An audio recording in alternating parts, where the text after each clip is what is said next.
A psicologia ela tem uma origem muito mais antiga do que normalmente se é pensado. Se for pegar o conceito de psicologia, né, como estudo da psique, da alma, ou como nós a vemos hoje, como o estudo da subjetividade humana, você pode achar alguns filósofos na Grécia Antiga, por exemplo, que já pensavam em coisas parecidas, né?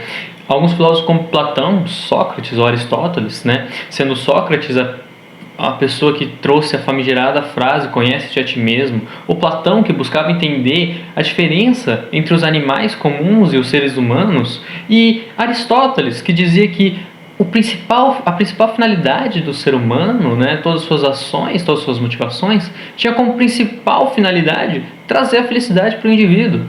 Após a divisão do Império Romano e a ascensão da Igreja Católica, onde a mesma acaba monopolizando os diferentes tipos de conhecimento, seja eles filosóficos, biológicos, científicos em geral, né? Aí surgem dois grandes nomes que tinham como principal objetivo conciliar a razão e a religião. É importante lembrar que nessa época o corpo era muito protegido por ser considerado algo divino e que qualquer tipo de consequência ao indivíduo, né, era algo como um castigo divino. Então é muito difícil fazer uma pesquisa, mas mesmo assim São Tomás de Aquino e Santo Agostinho foram atrás de desenvolver algum tipo de conhecimento, né? São Tomás de Aquino, esse muito influenciado por Aristóteles, ele dividiu o corpo entre essência e existência, onde as duas juntas seriam a perfeição e apenas Deus poderia juntá-las, na verdade. Santo Agostinho, por outro lado, muito influenciado por Platão, dividiu o ser humano entre corpo e alma, algo que Descartes, mais para frente, vai fazer algo parecido com o dualismo cartesiano, onde o ser humano passa então a ser entendido como a junção de duas coisas, né? Sendo a alma, ou então para Descartes a mente, e o corpo, né? Sendo a alma para Santo Agostinho uma manifestação divina dentro do ser humano, e que no final das contas a finalidade era louvar a Deus, né? Tinha muito essa questão da religião também.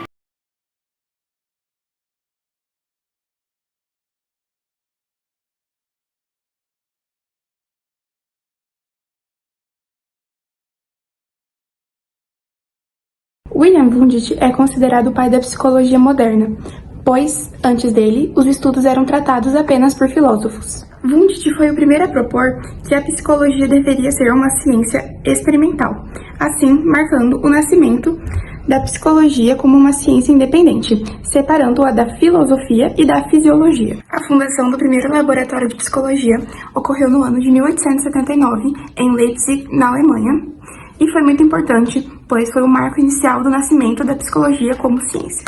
Teve como objetivo investigar os processos mentais básicos, como a atenção, a percepção, sensação e a emoção. Também utilizava métodos experimentais para estudar a consciência humana. E o método utilizado era a introspecção experimental, onde os participantes observavam e relatavam suas experiências conscientes de forma controlada. Um exemplo é observar um estímulo visual simples, como a luz, e descrever a experiência imediata. A teoria principal de Wundt era que a mente era uma estrutura composta por elementos simples que poderiam ser analisados isoladamente. Wundt também defendia o estruturalismo, embora esse termo esteja mais associado ao seu aluno Eduard Titchener. Bom, e para finalizar esse tópico, vamos para as contribuições. A primeira foi que ele estabeleceu a psicologia como uma ciência empírica com base nas experimentações. A segunda foi que ele formou vários psicólogos importantes que difundiram suas ideias pelos Estados Unidos e pela Europa. A psicologia da Gestalt teve suas primeiras formulações no início do século XX, por volta de 1910. Seus fundadores foram Max Wertheimer, Kurt Kafka e Wolfgang Kohler, como uma reação crítica ao estruturalismo e ao behaviorismo. Tinha como objetivo estudar a percepção e a experiência consciente como um todo, não como a soma de partes isoladas. O todo é diferente da soma das suas partes. É a ideia central da Gestalt. A Gestalt também propunha que o ser humano observa os objetos como estruturas organizadas e significativas, e não como uma soma de estímulos sensoriais. Seu foco principal era a percepção.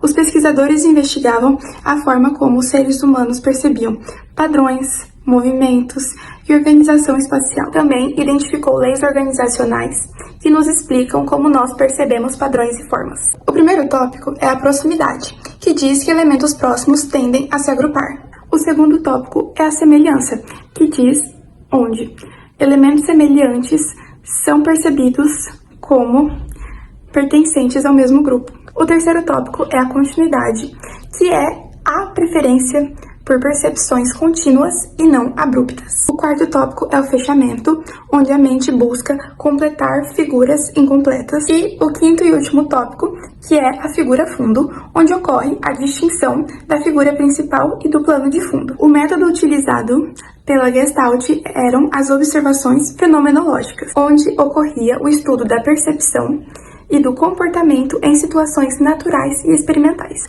Também dava ênfase em como os indivíduos organizam e interpretam os estímulos visuais. Suas contribuições foram que influenciaram áreas da psicologia cognitiva, educação, design e terapia da Gestalt. E para finalizar, também mostrou que a mente humana ativa e organiza as percepções ao invés de apenas reagir de forma passiva aos estímulos. Após a criação do laboratório de Wundt, que já foi citado anteriormente, passaram a surgir diferentes vertentes de conceitos por todo o mundo.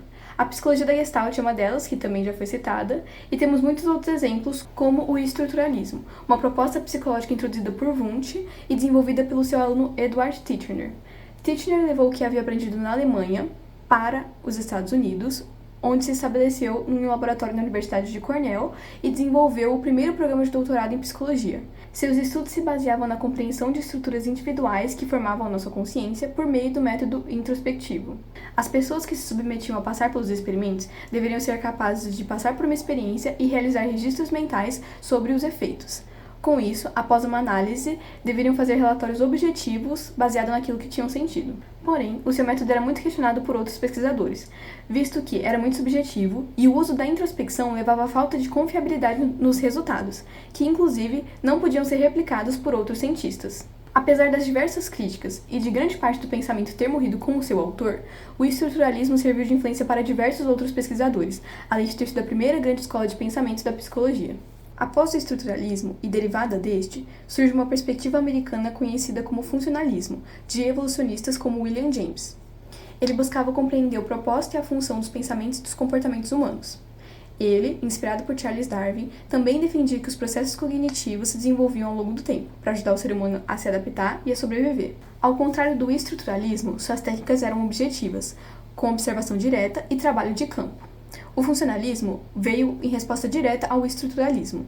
Enquanto os estruturalistas acreditavam que o objetivo principal da psicologia era compreender os componentes básicos da consciência, os funcionalistas acreditavam que o objetivo principal da psicologia era compreender o propósito dos pensamentos e comportamentos. O funcionalismo só emergiu plenamente no final do século XIX, quando os acadêmicos da Universidade de Chicago formalizaram a teoria. O funcionalismo influenciou de maneiras notáveis a psicologia, como o desenvolvimento do behaviorismo e da psicologia aplicada. Também influenciou o sistema educacional dos Estados Unidos, principalmente no que diz respeito ao conceito de John Dewey, de que as crianças devem ser colocadas para aprender no nível que estão preparadas, de acordo com seu desenvolvimento. Além do fato de que muitos dos métodos de pesquisa modernos foram desenvolvidos junto ao funcionalismo. E é no final do século XIX, no contexto de uma Europa pós-iluminista, marcada pelo positivismo, pela decadência dos modelos explicativos religiosos e pela ascensão dos modelos científicos, que Freud buscava entender a origem da neurose e da histeria. Depois de se formar, foi fazer estágio em Paris, com um neurologista francês, cujos pacientes apresentavam queixas físicas sem explicações fisiológicas, o que chamou a atenção de Freud. Seus estudos se aprofundaram no inconsciente e em como as experiências reprimidas poderiam gerar sintomas nas pessoas. Assim, utilizava alguns recursos para tratar seus pacientes, como a hipnose e o método catártico. Mas Freud enfrentou algumas dificuldades de aceitação de suas ideias, visto que questionava as explicações tradicionais da época para os transtornos mentais, que geralmente baseavam-se em fatores religiosos e morais. Todos esses acontecimentos já são o desenvolvimento da psicanálise, porém é a publicação do livro A Interpretação dos Sonhos, em 1899, que marca o seu início. No início do século XX, nos Estados Unidos, surgiu uma nova corrente psicológica, cujo método de pesquisa se opunha às suas antecessoras. O behaviorismo é um movimento que enfatiza a importância de uma abordagem objetiva e empírica, e defende que a psicologia deveria voltar seus estudos para o comportamento humano. John Watson é considerado um dos fundadores do behaviorismo, quando propõe a redefinição da psicologia para o estudo do comportamento. É uma corrente formada pela influência de diversos pesquisadores, como Ivan Pavlov, com o estudo do condicionamento clássico, e Skinner, com o condicionamento operante. Em determinado momento, ela se divide em duas vertentes: o behaviorismo metodológico, que fundamenta seus estudos no comportamento que os sentidos sensoriais podem perceber, e o behaviorismo radical, que estuda a forma como os indivíduos controlam seus comportamentos baseado nas consequências que estes podem ter. O behaviorismo e suas ideias impactam muitas correntes que vêm posteriormente, além de também terem papel importante no sistema educacional e auxiliar nas modificações de padrões disfuncionais. Nesse período, outro avanço relevante é a criação dos testes psicológicos. A França foi pioneira nas tentativas de mensuração, levando à criação dos primeiros testes, com Binet, em 1904, que desenvolveu um teste capaz de identificar crianças com dificuldade de aprendizagem, o que ajudou a agrupar estudantes conforme suas capacidades, permitindo uma educação personalizada e adaptada. Esse recurso expandiu para outros campos além das salas de aulas, como o uso de testes para a seleção de soldados no período da Segunda Guerra Mundial. Entretanto, por mais que trouxessem novidades, esses exames também possuíam efeitos negativos, como o controle social de trabalhadores, e enfrentavam diversas críticas em relação à credibilidade dos resultados, além de limitar o acesso de alguns estudantes a recursos educacionais essenciais, tendo seu potencial e oportunidades de aprendizado influenciados, perpetuando desigualdades sociais, visto que os testes não levavam em conta as diversas habilidades e o contexto cultural dos alunos. Muitos críticos afirmavam também que os exames só serviam para estigmatizar e rotular as pessoas ao invés de auxiliá-las a se desenvolver.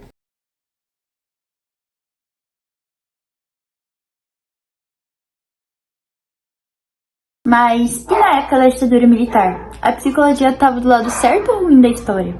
Bom, infelizmente, a psicologia nem sempre esteve do lado certo da história. Na época da ditadura militar aqui no Brasil, entre os anos de 1964 e 1985, a gente teve muitos psicólogos que colaboraram com o regime, infelizmente. A profissão, naquela época, ainda estava se consolidando, ainda estava se regulamentando. E uma vez de ser usada só para cuidar da saúde mental, ela também foi usada para vigiar, controlar e silenciar muitas pessoas. Sabe aqueles testes psicológicos? Então, eles eram usados para eliminar pessoas que eram consideradas subversivas, de empregos e de concursos também. Em alguns lugares, a psicologia servia para enquadrar quem não se encaixava nesse padrão ideal para o governo que a gente tinha na época. Hoje, a psicologia reconhece todo esse passado e luta para fazer diferente, para que todos tenham acesso, e ela luta contra esses preconceitos e exclusão, e todo tipo de privilégios. Hoje, a psicologia está do lado da democracia, da liberdade e da justiça social. Você sabia que a psicologia passou a ser uma profissão regulamentada no nosso país apenas a partir do ano de 1962? Sim, a partir do dia 27 de agosto de 1962, a gente teve a promulgação da Lei 4.119, a qual traz de fato uma regulamentação e reconhecimento da psicologia como profissão no nosso país. A partir disso, a gente teve criações de novos conselhos esses que eram conselhos da psicologia. Pela primeira vez no país, a profissão estava sendo reconhecida e ganhando um dia somente dela. Antes disso, a nossa profissão, ela tinha como base, tanto na qualidade quanto na ética, áreas como a medicina e a educação. E a partir da promulgação dessa lei, a psicologia passou a ter tanto um código que trazia qualidade e ética para a profissão em si. E a psicologia atualmente, ela luta pelo quê? Bom, após ser regulamentada e após tantas batalhas para ser reconhecida, hoje a psicologia ela vai muito além de um consultório. A psicologia ela chega em escolas, comunidades, postos de saúde e ela deve ser de acesso para todos. Porém, nem sempre isso acontece. O acesso à psicologia e o cuidado da saúde mental pode ocorrer de forma muito privilegiada. Hoje, os profissionais da área estão numa batalha constante contra isso, para que todos tenham acesso aos cuidados por meio da psicologia. A psicologia, ela é acolhimento, ela é transformação social, Ela luta pelos direitos de todos, ela luta contra a exclusão, ela luta contra o racismo, a LGBTfobia e todos os tipos de preconceito.